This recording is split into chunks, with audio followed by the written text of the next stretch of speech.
Hi, I'm Janice Switlo, and in my previous episode I discussed how the effort to bring Indigenous nationals beneath Canada is to also have them leave behind their core Indigenous laws of love, sharing, and caring.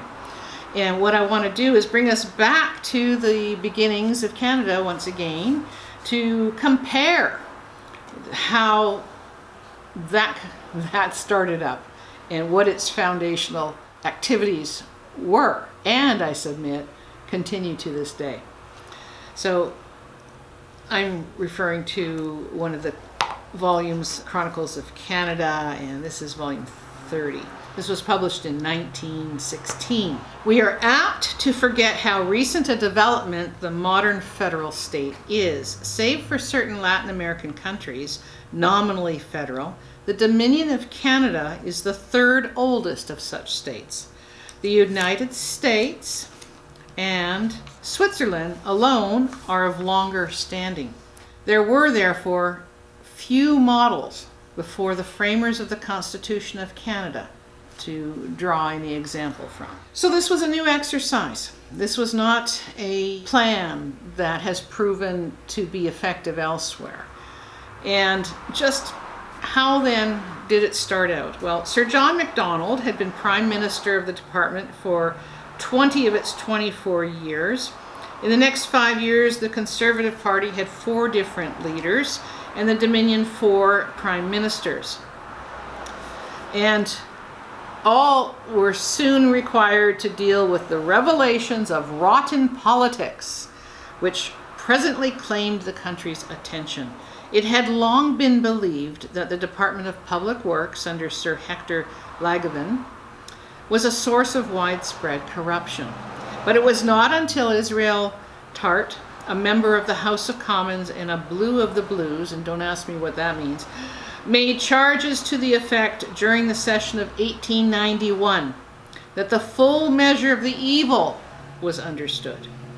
In the investigations and trials which followed, it was made clear that huge sums had been extracted from contractors in the service of the government and used in wholesale bribery. But the public indignation at these proofs of the sinister side of the government's long hold on power was weakened by similar charges brought and proven against the Liberal government of Quebec under Mercier. The Lieutenant Governor summarily dismissed Honoré Mercier. The church set its face sternly against his ministry, which it had erstwhile approved, and the people of the province voted him out of power. This was in 1892. The effect on the public mind of this corruption at Ottawa and Quebec was an apathy, a lowered standard of political morality, since it gave point to the common saying that one set of politicians is as bad as another, by which good men excuse their unpatriotic indifference to public affairs. Now, how sad is this? Because I'm reading the newspaper, and here we are again with our Prime Minister, Justin Trudeau, having to answer to allegations of conflict of interest in the delegating of a program for $900 million plus program to the We charity group. I submit that in particular in dealing with Indigenous nationals, that this manner and method of doing business, of doing politics, remains at the core of it. And Canadians as a whole, as many opinion writers I've read in the last couple of days, are suggesting that, Canadians will be just as apathetic as ever. And in a previous episode, I spoke about how when you allow someone to treat you in a certain way, they get you, they know how you react, they know how to make you and manipulate you to react. In this day and age, where we have Canada demonstrating its foundation as an outlaw nation, continuing to act that way, and no better example today, I submit, for the last 2 governments, the present one including. we should be further ahead. For any Indigenous national looking at what their chief and council, for example, may be involved in, it's imperative to remind them that they do not have your right of consent to anything, that you retain those powers. And to consider doing any real serious dealings right now is questionable.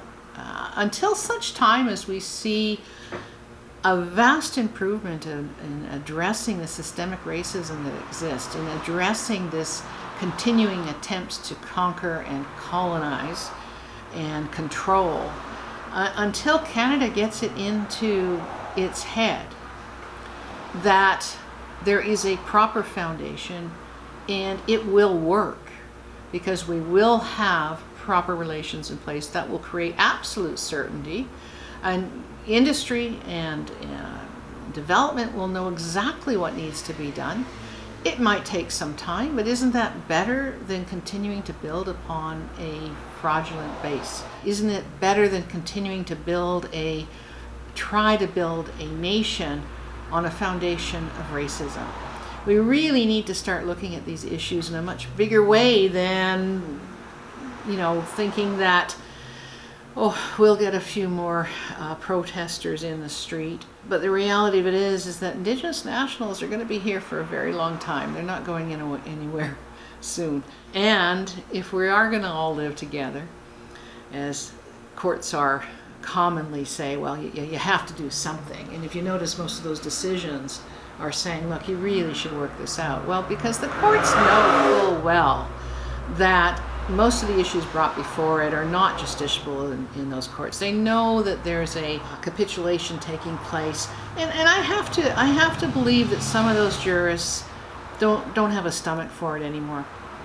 And I have to believe that once Canadians start to really understand the true lawful foundation that exists here, there won't be an issue. There should be an absolute respect being paid to Indigenous nationals for them granting the permissions so that Canada could come into being and continue to be in being.